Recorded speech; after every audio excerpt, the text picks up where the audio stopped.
जय श्री राम सभी भक्तों को, जय माता की। फिर एक नई वीडियो के साथ आप सबके सामने हाजिर हो गए हैं। और आज की जो हमारी वीडियो है इसमें आप बताइए, जैसे कि हमारी जो है स्मृति जो बुद्धि होती है वो काम नहीं करती है, हमें जो है याददाश्त नहीं रहती है। चाहे छोटे बच्चे हों, भाई पढ़ाई में कई बार उनका दिमाग काम नहीं करता है, या बड़ों की बात कर लेते हैं, टेंशन इतनी हो जाती है, डिप्रेशन हो जाता है, उस वजह से हमारा दिमाग जो है काम नहीं करता है। टेंशनों की वजह से भी कई बार हमारे सोचने समझने की क्षमता जो है वो थोड़ी सी कमज़ोर हो जाती है। कुछ ऐसा हनुमान जी का मंत्र या कुछ ऐसा उपाय बताइए जिससे जो है हम बच्चों से लेके बड़ों तक की सभी की जो है दिमाग की स्मृति जो है वो अच्छी हो सके और उनकी सोचने समझने का जो दिमाग है वो भी उज्जवल हो सके, भविष्य में वो अच्छा कार्य कर सकें। तो अंत तक बने रहिए, तभी आपको सारी वीडियो समझ में आएगी। अगर वीडियो अच्छी लगती है तो लाइक करें, शेयर करें, कमेंट करें। और अगर आप हमारे चैनल पे पहली बार ही देख रहे हैं तो चैनल को भी जरूर सब्सक्राइब करें। साथ में बेल आइकन है उसको प्रेस करें ताकि आने वाली हर एक वीडियो की नोटिफिकेशन सबसे पहले ही आपके फ़ोन में पहुंच जाए। चलिए शुरू करते हैं आज की वीडियो। जय श्री राम। जय श्री राम। जय श्री बालाजी महाराज। बाबा की असीम कृपा आपके परिवार पर सदैव बनी रहे। आज आपको एक महत्वपूर्ण सूचना और दे दें कि नवरात्रि में हमारा विशेष दरबार लगने जा रहा है। अपने ही स्थान पर हमने एक बैनर बनाकर डाल दिया है, उस पर व्हाट्सएप नंबर है। देखिए, सभी की कॉल तो हम उठा नहीं सकते, इसके लिए मैं हाथ जोड़ से आपसे क्षमा मांगते हैं, क्योंकि कई व्यक्ति ऐसे होते हैं कि हम फ़ोन करते रहते हैं, वो उठाते नहीं हैं, क्योंकि हम खुद भी काम धंधे वाले व्यक्ति हैं। तो कई बार किसी का समय लगता है, किसी का समय नहीं लगता फ़ोन उठाने का। तो आप बुरा ना मानिए, आप व्हाट्सएप पर मैसेज कीजिए। आप अगर ज़रूरतमंद तरीके का मैसेज होगा तो शीघ्र ही आपका जवाब मिलेगा।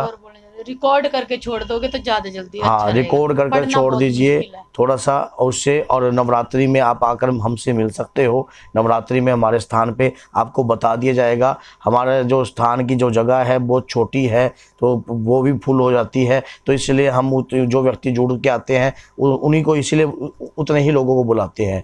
तो आज मैं आपको बताऊँगा, अगर आपकी बुद्धि कमज़ोर है, हमारी स्मरण शक्ति बहुत ज़्यादा कमज़ोर है, हमारी लर्निंग पावर कमज़ोर है, हम बच्चों की भी होती है, कई बार हम चाहते हैं, बच्चों को बार बार डांटते हैं कि बच्चा पढ़ाई कर, क्योंकि हम माँ बाप चाहते हैं कि हमारा बच्चा हमसे ऊपर की तरक्की करे। लेकिन कई बार उनकी बुद्धि जो है कमज़ोर रहती है, पढ़ाई के अंदर ज़्यादा वीकनेस रहती है। ऐसे कई बार बड़े लोगों के साथ भी होता है, समाज में उनकी प्रतिष्ठा बनी नहीं पाती। कहीं ना कहीं उनके अंदर वो अपने आप को कमज़ोर समझ लेते हैं कि हमारे अंदर ज्ञान की कमी है, ज्ञान का अभाव कम है, या हमारी जो बुद्धि है वो तीक्ष्ण नहीं है। तो मैं आज आपको एक ऐसी चौपाई से आपको बताऊंगा। एक चौपाई भी है, वो मंत्र भी है, लेकिन कैसे कैसे करना है, कितनी बार करना है, उस चौपाई का अगर आप कंटिन्यू जाप करते हो तो यकीन मानिए आपका परिवार में जो आपके बच्चे हैं, आपका स्वयं का स्वभाव है, उसमें परिवर्तन होने लग जाएगा अपने आप ही।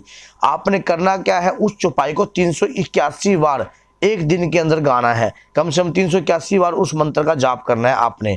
चौपाई जो है, बुद्धिहीन तनु जान के सुमरो पवन कुमार, बल बुद्धि विद्या देहु मोहि हरु कलेश विकार। तो इस को आपने 381 बार जाप करना है। इसका रोज आप एक नित्य नेम बना लीजिए, आपके बच्चे भी और आप भी। अगर आपकी बुद्धि कमज़ोर है, स्मरण शक्ति कमज़ोर है, कई बार व्यक्ति सोचता है बादाम खाएं उससे तेज होएगी। भैया, अंदर जो स्मरण शक्ति है, अगर उसको बाबा की कृपा के साथ जोड़ दिया जाए तो आपकी बुद्धि तीक्ष्ण हो सकती है। क्योंकि गोस्वामी तुलसीदास जी द्वारा लिखी हुई सभी चौपाई जो है वो सिद्ध है। आपने देखा होगा कि 40 दोहों की जो चौपाई है गोस्वामी तुलसीदास जी ने दी है, उसके अंदर सारी की सारी चौपाइयाँ जो हैं वो स्वयं सिद्ध हैं। और इसका अगर आप अपनी स्मरण शक्ति को तीक्ष्ण बनाना चाहते हो, तेज बनाना चाहते हो, अपने बच्चों को भी तेज बनाना चाहते हो, तो इस चौपाई का कंटिन्यू आप जाप कीजिए कम से कम 41 दिनों तक। अभी नवरात्रि आ रही है, नवरात्रि के प्रतिपदा तिथि से पहली शैलपुत्री जी आप इसको उठा लीजिए। उसके बाद आप इसको कंटिन्यू दिवाली तक के कीजिए। आप देखिए, जब दिवाली की महानिशित काल रात्रि तक आप इसका जाप कीजिए और फिर देखिए आपके ऊपर कितनी कृपा होती है। जाप करने में आपको किसी और चीज़ों की आवश्यकता नहीं पड़ेगी, सिर्फ आपको सच्चे भाव की आवश्यकता है। अंदर से आपके जो भी मैंने आपको बताया है, किसी भी चीज के प्रति अगर आप उस चीज में भाव को प्रवेश कर देते हो, अपनी श्रद्धा को प्रवेश कर देते हो, तो वो अपने आप में उसी पल और उसी क्षण से सिद्ध हो जाती है। क्योंकि जब हम पूरी निष्ठा से, पूरी भावना से किसी भी काम को करते हैं, किसी भी चीज को पाने की कोशिश करते हैं, तो हम हासिल ही कर लेते हैं। क्यों? क्योंकि उसमें हमारे पूरे अंतर आत्मा का जोर लगता है।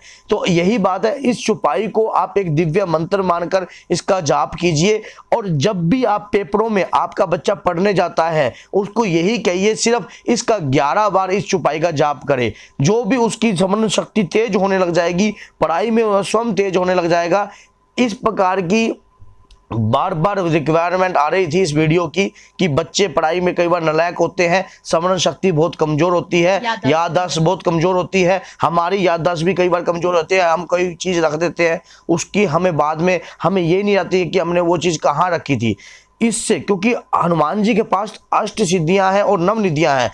मान लो हम हनुमान जी पूर्ण रूप से बैकअप भी हासिल करते हैं, तो आप भी बैठे बैठे पूर्ण रूप से पीछे देख सकते हो कि जितनी आप इस चौपाई का जाप कंटिन्यू करते रहोगे, अष्ट सिद्धियों की कृपा आपके ऊपर होने लग जाएगी। आप स्वयं सोच के देखिए, अष्ट सिद्धियों के अंदर आप हनुमान जी की तो की त्रिकालदर्शी है, स्वयं देख लेते हैं कि अभी आगे आने वाले समय में क्या होता है और पीछे क्या हुआ है। तो यही बात देखिए कि आपकी स्मरण शक्ति कमजोर नहीं हो सकती सिर्फ इस चौपाई से। इस चौपाई का कंटिन्यू जाप कीजिए। बुद्धिहीन तनु जान के सुमरो पवन कुमार, बल बुद्धि विद्या देहु मोहि हरु कलेश विकार। तो इस मंत्र का जाप कीजिए। इस मंत्र का हम भी जाप करते हैं, सभी लोग जाप करते हैं। हनुमान चालीसा में कई बार कहते हैं कि बगल में छोरा और शहर में ढिंडोरा, ऐसी कहावत होती है। बहुत सारी शक्तियां हमारे नजदीक हैं, जिस प्रकार से हमारे अंदर स्वयं आत्मा वास करती है, जो परमात्मा का सूक्ष्म रूप है। हम उसे बाहर ढूंढने की कोशिश करते हैं, क्योंकि हम उसे जगाना नहीं, हमें पता ही नहीं है वो कैसे जगेगी। तो इसी प्रकार से हमारे पास ही वो सभी मंत्र और सिद्धियां और शक्तियां होती हैं, सिर्फ हमें उसकी ज्ञान की आवश्यकता पड़ती है, उसे चलाने की आवश्यकता पड़ती है। सिर्फ आप सही समय से उसका यूज कीजिए। नवरात्रि के जो समय होते हैं, नवरात्रि के जो पल होते हैं, वो स्वयं सिद्ध होते हैं। उस दिन ना तो कोई मुहूर्त देखा जाता, ना विवाह का, ना किसी भी प्रकार का कोई मुहूर्त नहीं देखा जाता। नवरात्रि के 9 दिन जो है वो पावन है, पवित्र है। समझ गए? शुक्ल पक्ष की माता की कृपा स्टार्ट हो जाती है। आप इसको नवरात्रि से उठाइए और दिवाली तक का कीजिए। 41 दिन की काउंटिंग कर लीजिए आप, और 381 बार पर डे आपने करना है। एक दिन में 381 बार।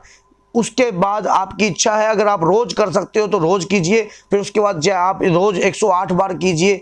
अगर 108 बार नहीं कर सकते तो आप कम भी कर सकते हो, यह आपके ऊपर डिपेंड करता है जितना आप कर सकते हो। तो बोलिए जय सीताराम, जय श्री बालाजी महाराज। बाबा की असीम कृपा सदैव आपके परिवार पर बनी रहे, और मेरी माई जगत जननी मां भवानी अम्ब की कृपा आपके घर में हमेशा ही अन्नपूर्णा रूप में वास करे। जय माता की।